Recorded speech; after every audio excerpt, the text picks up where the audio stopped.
Unos 59 presos políticos saharauis están repartidos por diferentes cárceles marroquíes y por la tristemente famosa cárcel negra de Laayoune. Sus familias también sufren las consecuencias, pero son también ellas las que luchan para que no se olvide a sus hijos. Esta es la foto del preso político Mohamed Berkan, que ahora se encuentra preso en la cárcel de Laayoune y que fue detenido por participar en una manifestación pacífica en el barrio de Matala el 17 de septiembre.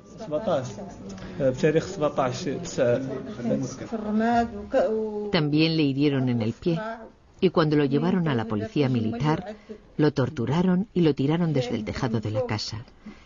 Y cuando lo llevaron a la cárcel, el director y los carceleros también lo torturaron, lo insultaron y lo vejaron.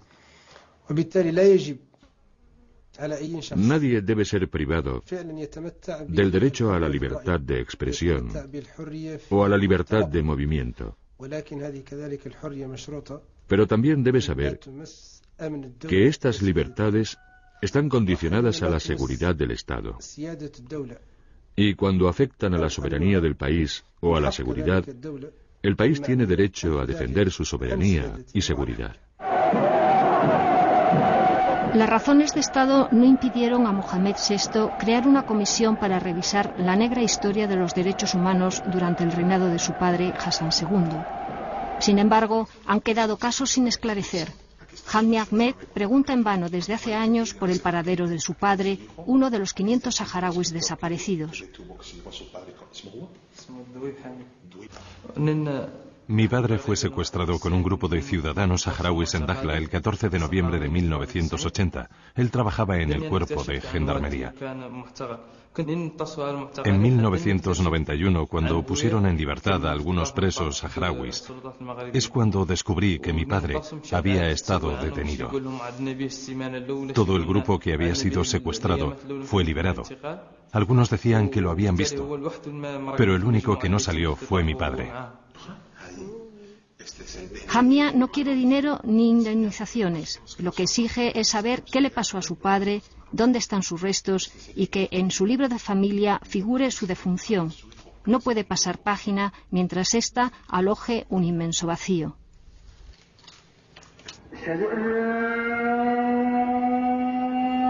Es posible que algunos parajes cercanos a Laayoune escondan los últimos rastros de algunos de estos desaparecidos. Los años de plomo del reinado de Hassan II han pasado, pero los derechos humanos aún son una asignatura pendiente pese a la presencia de la misión de Naciones Unidas para el referéndum del Sáhara Occidental.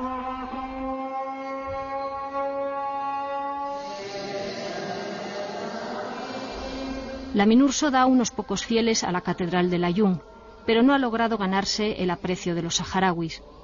Desde su despliegue en 1991 vigila el alto el fuego. No hay guerra, pero tampoco hay paz. El conflicto parece cada vez más estancado a medida que pasan los años.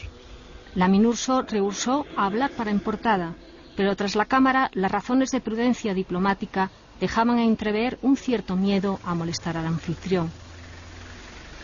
Esta catedral, en su día uno de los puntos de encuentro, es hoy un símbolo de otra época, de otra ciudad.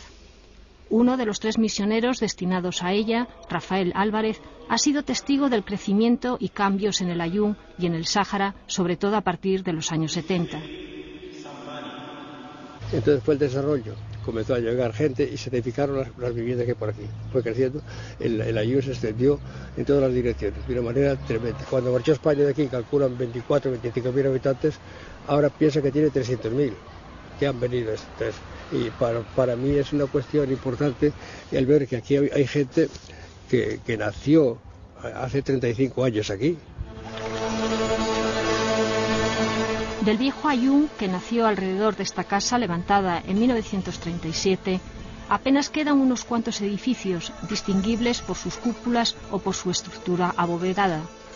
Poco a poco, como otras huellas de la presencia española, han caído bajo la piqueta o por el abandono. En casa de Fátima, de origen marroquí, nadie tiene un trabajo fijo.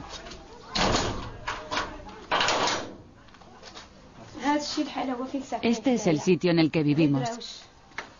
Somos pobres y vivo aquí prácticamente desde la llegada de la Marcha Verde en 1975. Vivía con mis padres. Cuando me casé, me dejaron esta barraca y se fueron a vivir a la ciudad de arriba. El presupuesto familiar depende de la suerte de poder cobrar unos dirhams por algún encargo esporádico. Es el caso también de muchos saharauis que se quejan de sus dificultades para encontrar trabajo. No tenemos ningún derecho a trabajar, no tenemos derecho a tener a nuestra vida normal como cualquier persona. Y nosotros en nuestra zona es muy rica de fosfato, muy rica de pescado, de arena, de muchas cosas. Y todo esto sale afuera. Subvenciones, incentivos, ventajas fiscales, todo ello ha asentado el control y el gobierno de Marruecos en la zona. La perspectiva de un posible abandono del territorio está completamente descartada. Al fin y al cabo, el Sáhara no es solo un objetivo nacional, sino también de la corona. Pero la empresa también es muy cara. Según varias estimaciones, el conflicto le ha costado a Marruecos un 3% de su crecimiento anual, entre otras cosas, por el gasto militar.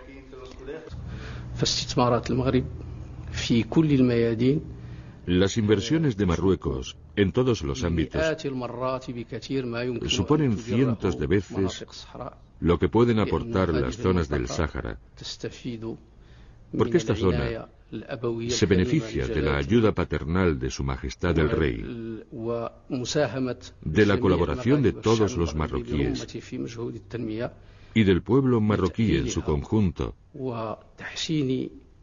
para dinamizar la economía y mejorar la situación de estos súbditos del rey en esta zona. Lo que aportan los fosfatos o la pesca no cubren ni lo mínimo de los gastos que se invierten diariamente en esta zona.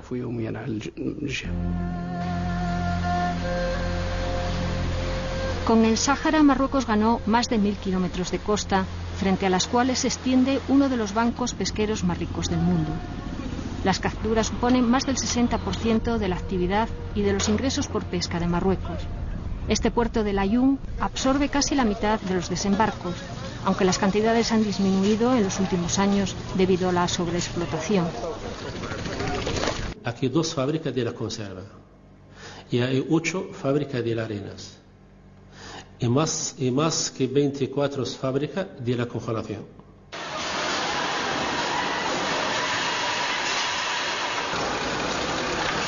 El Layún es el centro conservero de la sardina. De esta fábrica salen a diario miles de latas con diversos destinos, desde América Latina a África y a países europeos como España. En jornadas de 10 horas se eligen los tamaños, las calidades y se envasan a gusto del cliente, uno de ellos español. La mayoría de las sardinas se descarga en el puerto de Layún, es de procedencia de Layún, un 70%.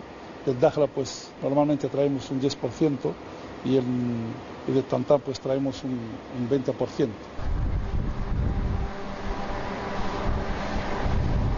A unos 100 kilómetros de Layún, en una planicie desnuda, el desierto guarda uno de los mayores yacimientos de fosfatos del mundo. En los años 70 se preveía que su explotación sería muy rentable, pero cuando se esperaban unos beneficios cuantiosos, España abandonó el territorio. 35 años después, los gigantes dragalinas siguen excavando en Bucará. La función de la dragalina es quitar las capas estériles.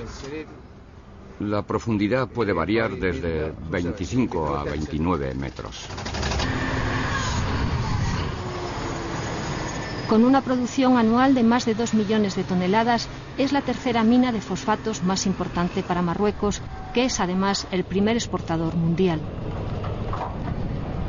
La primera razón para mantener la explotación abierta es para apoyar el desarrollo de la región y mejorarla económicamente, y sobre todo por la parte social. El fosfato extraído de esta mina a cielo abierto es transportado con el mismo sistema instalado en los años 70. Una cinta que a lo largo de más de 100 kilómetros lleva el mineral hasta un puerto especial en el Layún. Pese a la riqueza de estos recursos, Marruecos subraya que su explotación no compensa sus inversiones en el territorio. Porque no se pierde dinero, porque ¿qué hacen aquí? Y trabajan de día y noche, no paran. El fosfato no para ni día ni noche trabajando. Y es el calidad primero en el mundo. Marruecos no da trabajo a los saharauis. Marruecos da trabajo a los marroquíes. Y da el fosfato a los marroquíes. Y da el pescado a los marroquíes. La explotación de las riquezas naturales es polémica. Por ello, algunos países no invierten aquí. Y, por ejemplo, Estados Unidos lo excluye de su tratado de libre comercio con Rabat. Aunque gobierna y controla el territorio, Marruecos no ha conseguido que ni la ONU ni sus más firmes aliados reconozcan su soberanía.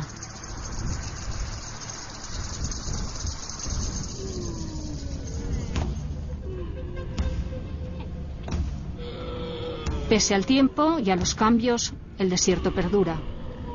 Aún quedan familias que van tras las nubes en busca de nuevos pastos para sus rebaños. El dromedario, que hizo posible la cultura de los nómadas del Sáhara, es aún el regalo más preciado.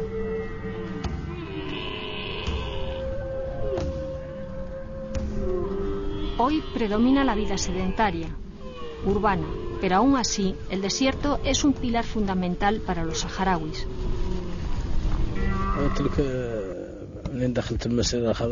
Cuando la Marcha Verde, yo era pequeño, pero las tradiciones no han cambiado. El saharaui es un pueblo cariñoso, con relaciones muy estrechas. Los saharauis están juntos y no van a cambiar. Mohamed y su familia pasan temporadas en el desierto. La jaima, unas cuantas cabras y un pozo de agua son suficientes. Aquí se sienten libres, lejos de los problemas cotidianos. Su madre ejerce como matriarca de la familia. Se recupera de una operación de la rodilla que le hicieron en Madrid. Como viuda de un saharaui que sirvió en el ejército español, tiene derecho a la asistencia sanitaria y a una pensión del Ministerio de Defensa. Después de España, solo hemos encontrado la tortura y la muerte de nuestros hijos. La cárcel, el derramamiento de sangre a diario, el allanamiento de las casas. La policía te roba todos los días en la calle. Nadie puede dormir tranquilo. Y lo que estoy diciendo es solo un poco de lo que está pasando. Allahu Akbar. Allahu Akbar.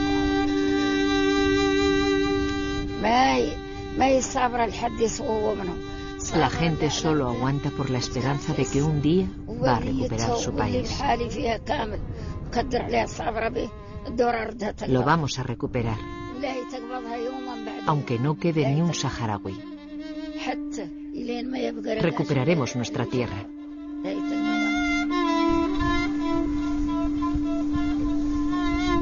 El viento barre impasible este Sáhara donde el paso del tiempo es un arma letal.